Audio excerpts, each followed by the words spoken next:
Hey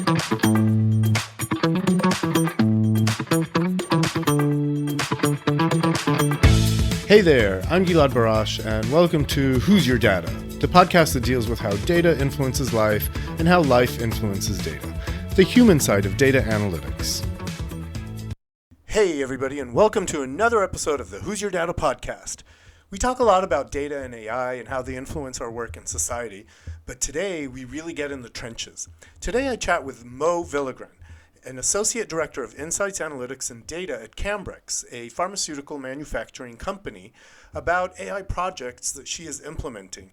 We discuss what it's like for data teams to implement AI projects, how to communicate with stakeholders, and what unique challenges these projects hold. We discuss Mo's book, Data Insights Delivered, and how she sees the 7 stages of stakeholder engagement, future trends in AI project management, and what she looks for when choosing an AI vendor. So let's get to the conversation. Welcome to Who's Your Data podcast. How are you doing? Good. How are you this morning? I am doing great. So can you tell us a little bit about your journey in analytics and what has brought you to this point? Yeah, my journey is not a normal one. So at the beginning, I was actually a statistical geneticist, wanting to cure my own disease of Tourette's. And very soon I realized, I did not want to stay in academia. So at the time I was at Hartford, Connecticut, so I joined the actuarial science field. I was working at Aetna, and we dealt with a lot of data. And it was really during that time that I picked up SQL, Tableau, and ClickView. And then later on, I worked in a consulting firm, and I got to really experience the data analytics work. And that's how I started. Can you talk a little bit about what you do today as far as implementing AI projects? I changed a few fields, and right now I work at a company called Cambrex.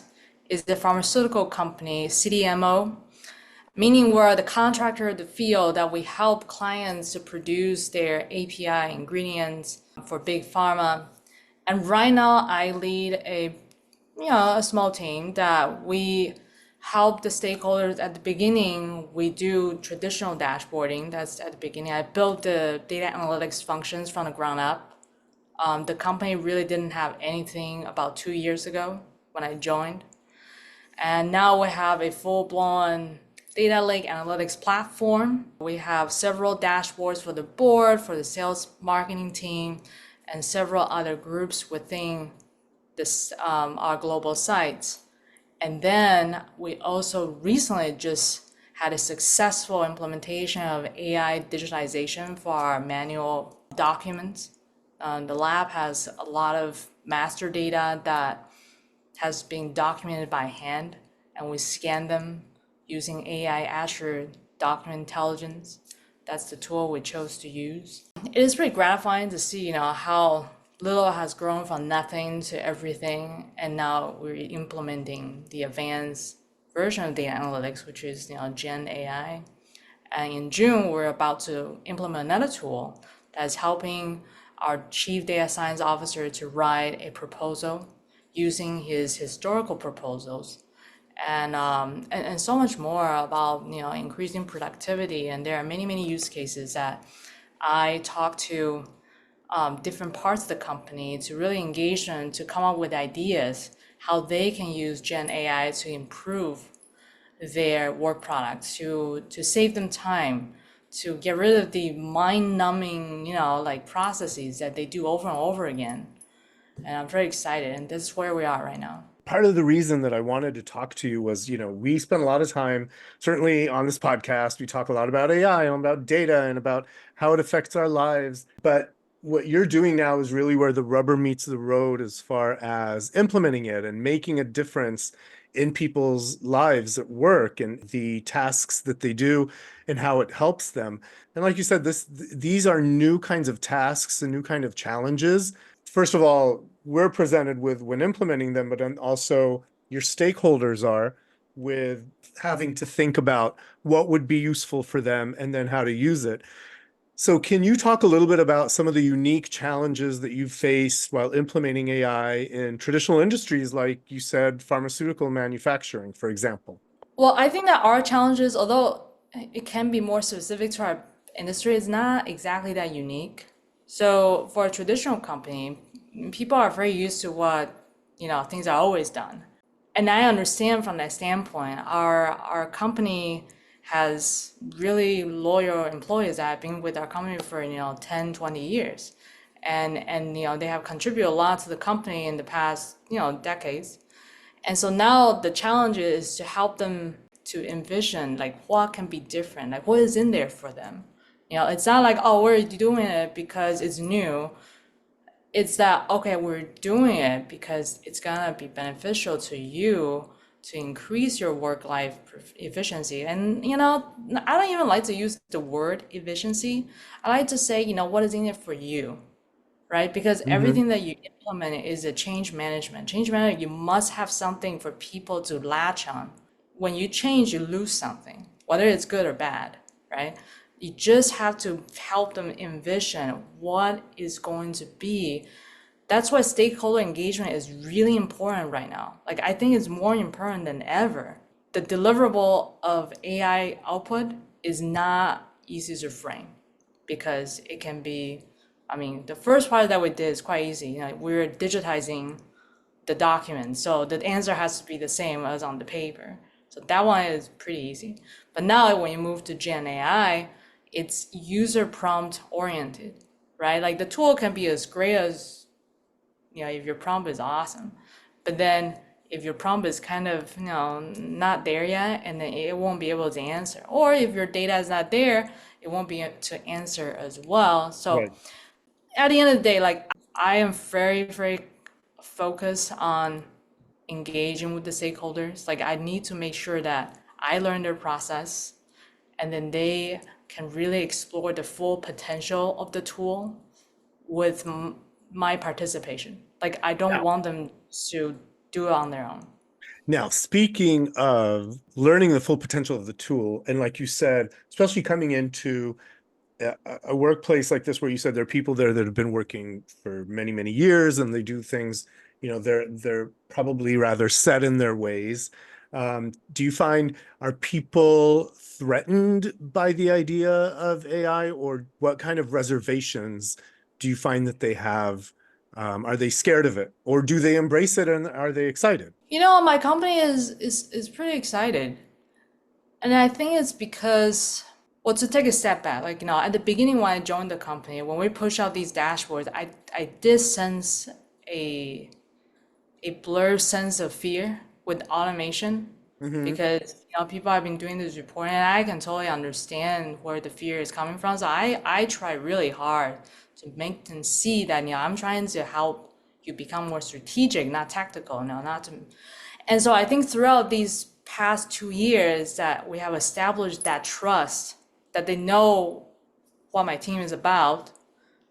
When I push the AI out, like they are all excited. I haven't sensed any fear in general.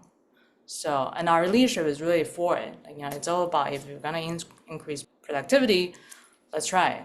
Of course, Right, leadership engagement is super important. It's crucial. right, And so, how do right. you approach stakeholder engagement to ensure that everyone is aligned with the data-driven strategies that you're proposing?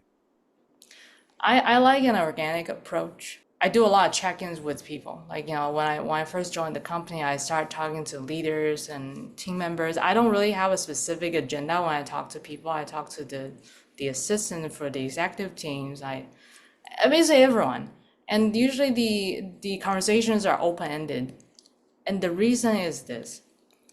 There is a reporting structure, right? Like, certain people know certain things.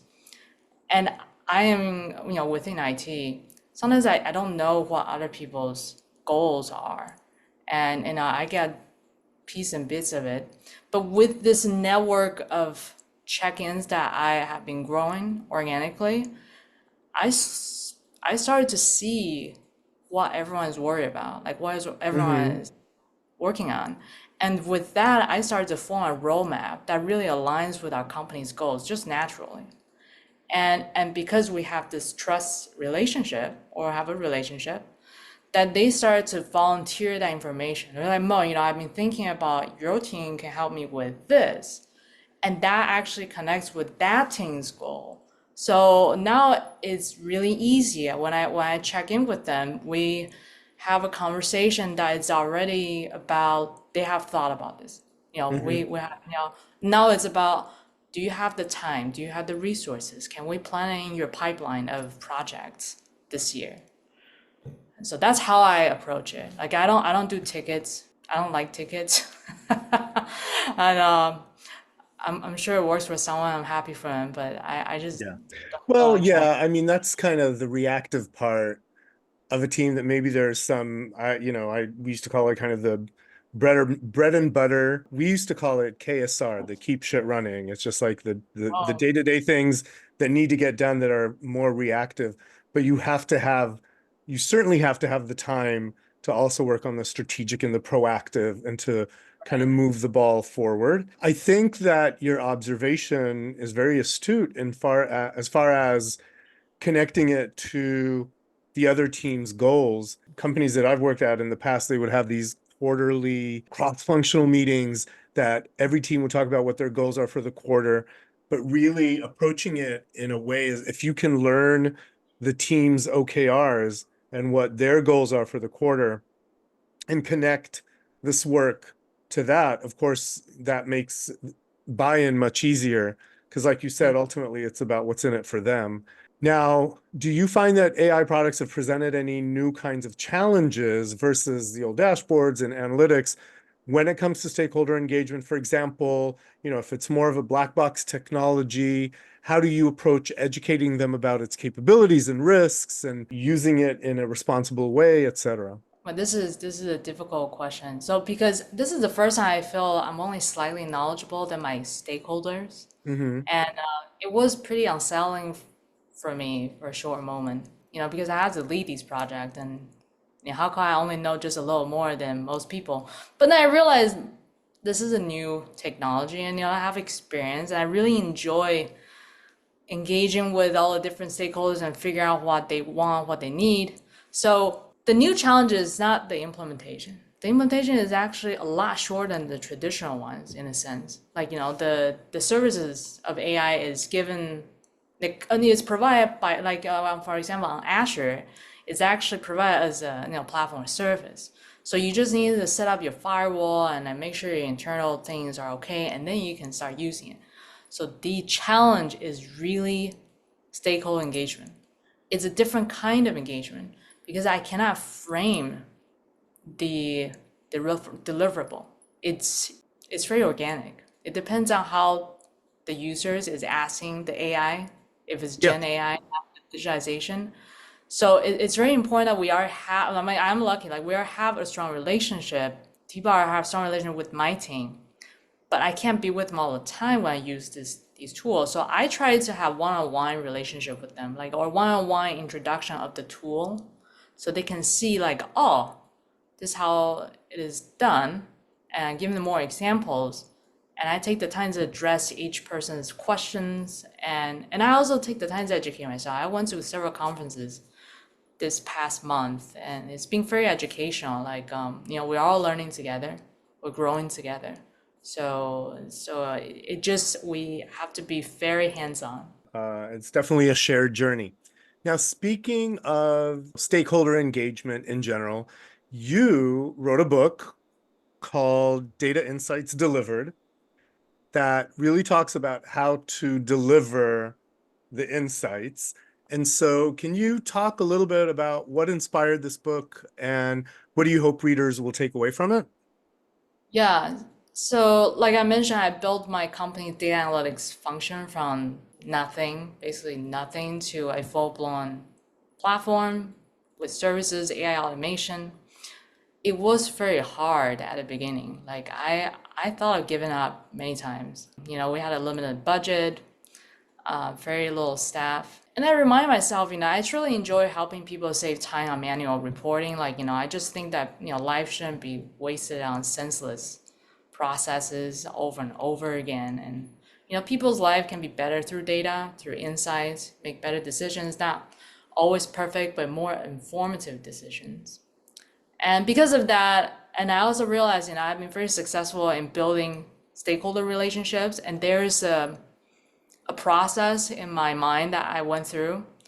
And so I started to formulate that process. It took me a while, but it really condensed to 7 steps that could really help people to lead these projects. Most of the data analytics projects are very specific. It's very personalized in every team's needs. Mm-hmm. And I want I want the readers to see that these 7 steps are easy to implement and really want you to become a leader of all you do. Like whether you're an analyst or whether you're a manager, like these engagement with the stakeholders is not just your boss's job. It is your responsibility to step up because you don't want to be an order taker. Like, we talk about this in IT or technology a lot. Like, people want something. And if that's something that they said is not reasonable, it's your job as their trusted advisor to advise them.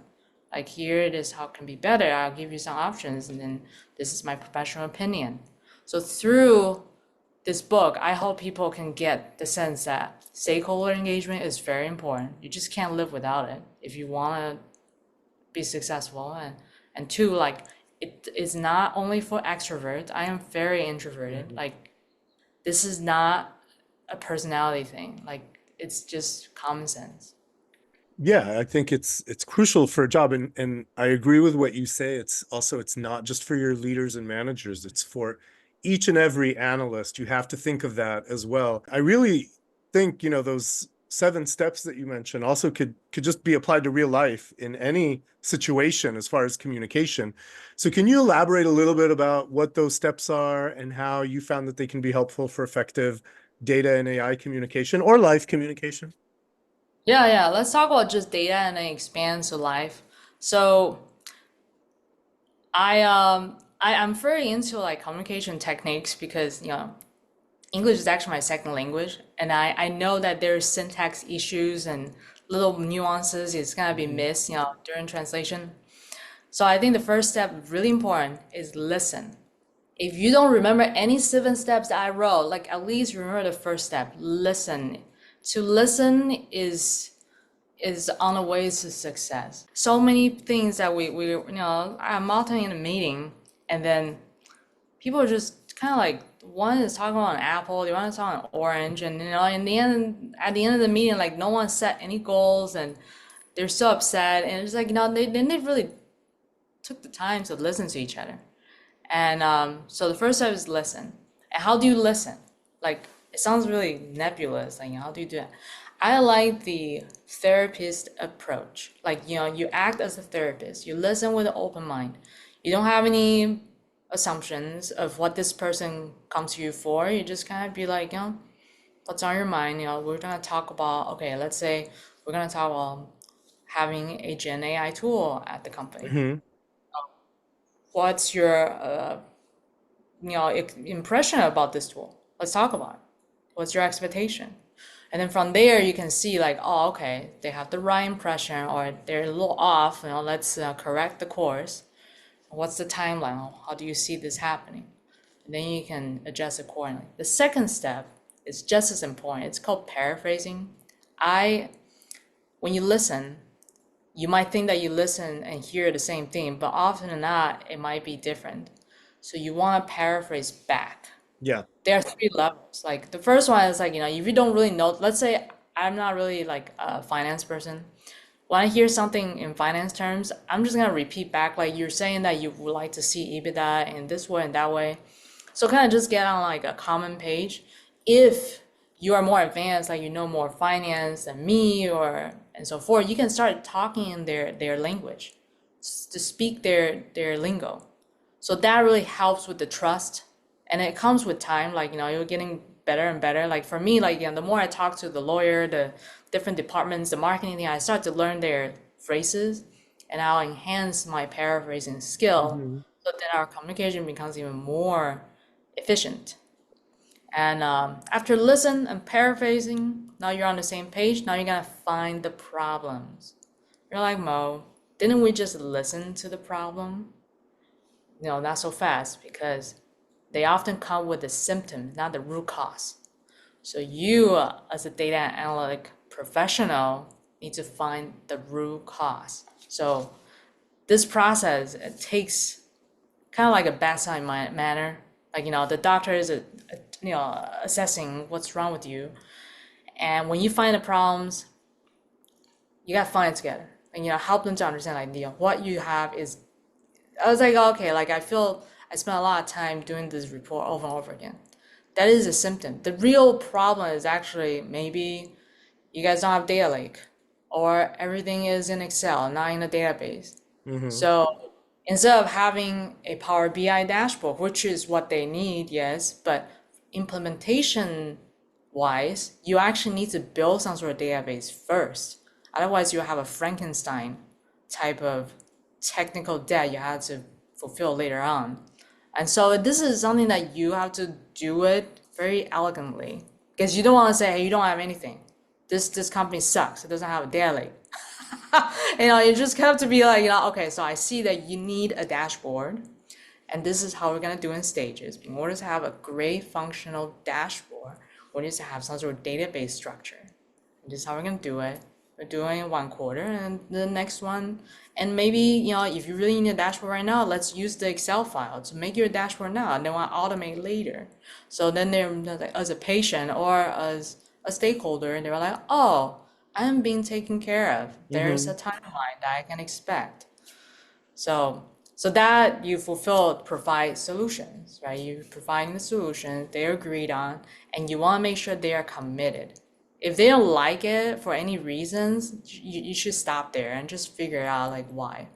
So want to make sure everyone's committed. The fifth step is, once you kick off the meeting, and this is something that data team often forgets, they kind of just disappear.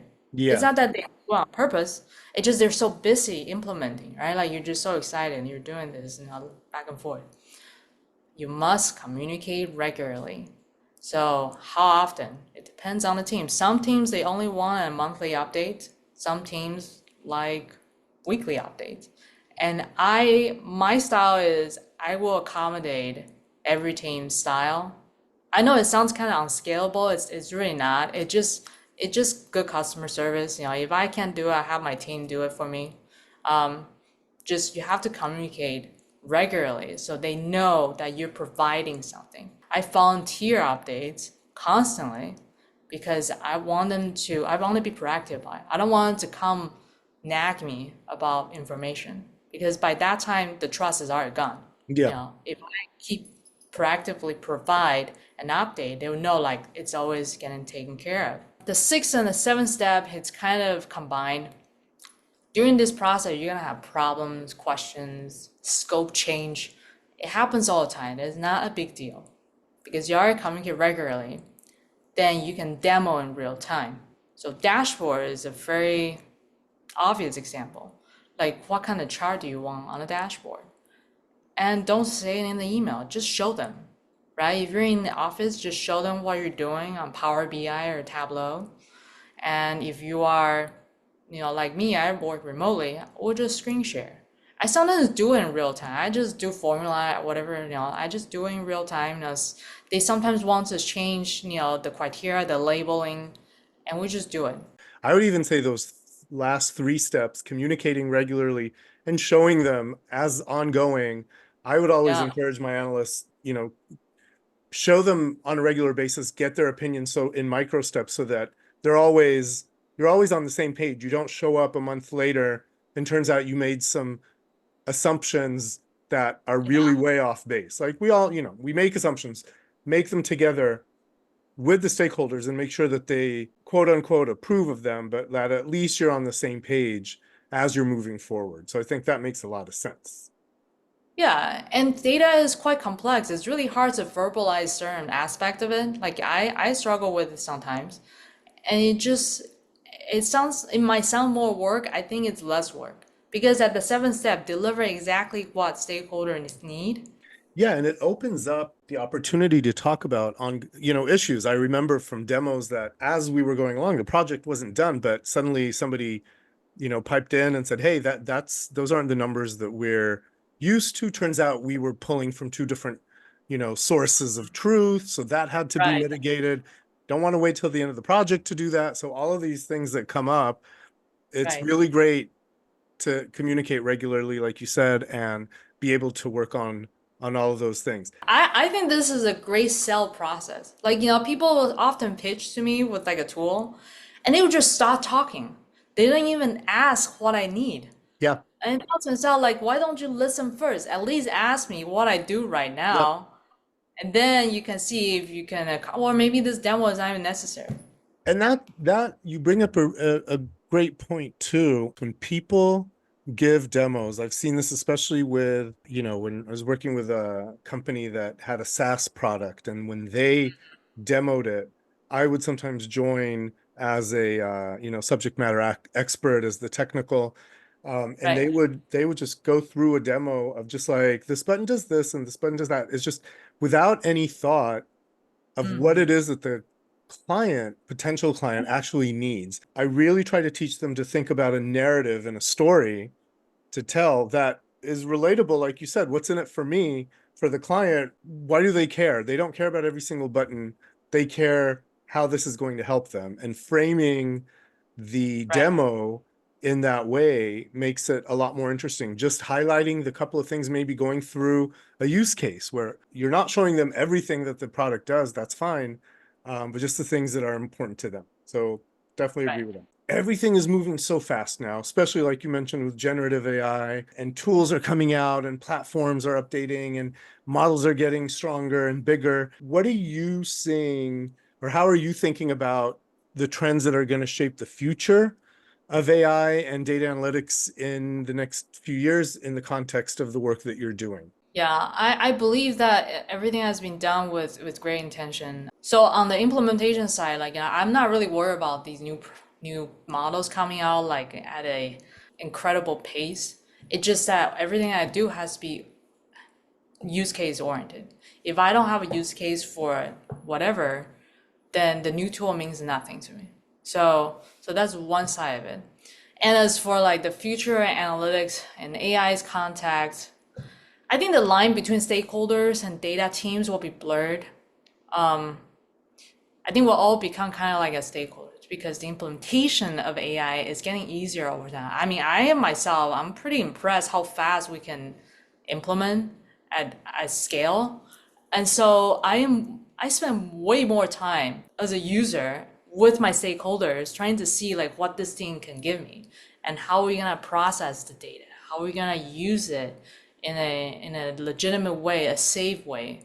I talk to our security team a lot just to make sure the structure is okay. But then on the syntax, the meaning wise, I talk to my stakeholders a lot. Like, if it gives us this answer, how would you interpret it? Like, do you have the expertise to, let's say proposal writing? It has to be used by a proposal writer, not just anyone. It has to be context oriented.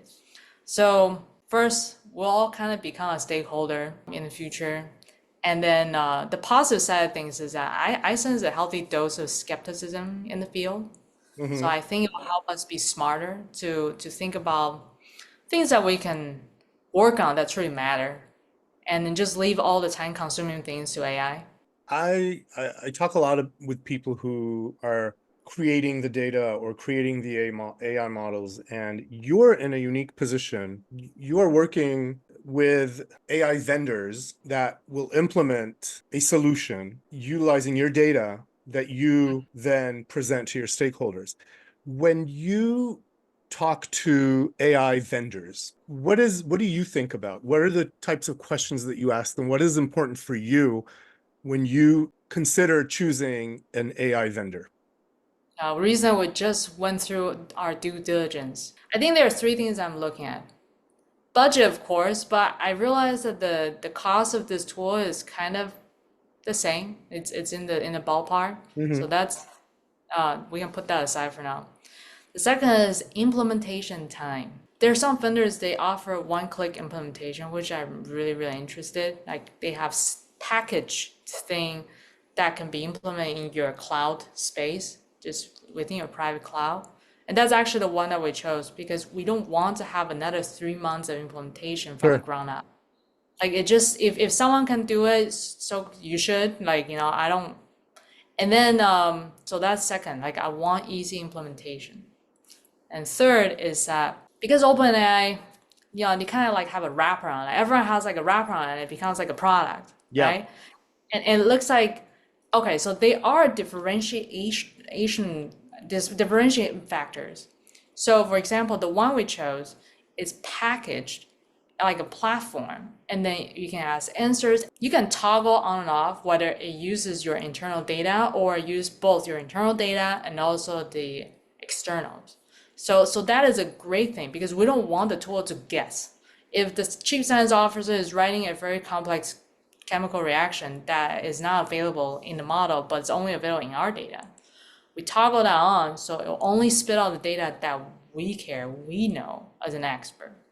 But other tools, I haven't seen this kind of implementation often. It's either very localized, like in the teams as a chatbot, or for marketing as like writing, material. It hasn't been comprehensive. So that's the thing that I'm looking at. Budget, of course, implementation, easiness, like how easy it is. And third is like, how well it's packaged. Since you're all using the same library, like I want to know how easy you're gonna make my life. Is Those there are the three. anything, do you consider anything around like response times? I do expect certain leadership in security side of things because this is very important. When I ask a vendor if they seem to have a hard time answering, I lost interest because I'm not a security expert and this is new and I need to make sure that they know their stuff. If they can tell me that, oh, this is what they did for their other clients, like how they get through the firewalls, this and that, they have a Yeah. plan, then I feel more comfortable. If they can't tell me like even a general idea how they Yeah. deal with things, even it's not just Azure cloud oriented, it can be AWS oriented. If I don't see them knowledgeable in one way or another, like I think it's not qualified. Yeah, I think that's an excellent point. I think, and like you said, maybe to a certain degree, the AI itself is somewhat of a commodity. Okay, are you using OpenAI or using Anthropic or anybody Yeah. else? Certainly being able to be transparent about what you're doing and how you're doing it is really, really important. Well, that's great. Well, Mo, thank you so much for this discussion. This has been really, really interesting. If any of the listeners are interested in the book or in reaching out to you, where can they find you? Oh, they can totally find me on LinkedIn. All right, sounds good. Well, thanks for joining us today and listening to this episode. Please remember to subscribe, rate, and review our podcast. And if you have any questions you'd like addressed, send them to who'syourdatanow@gmail.com. That's who'syourdatanow, all one word, @gmail.com. Thanks and see you next time on Who's Your Data?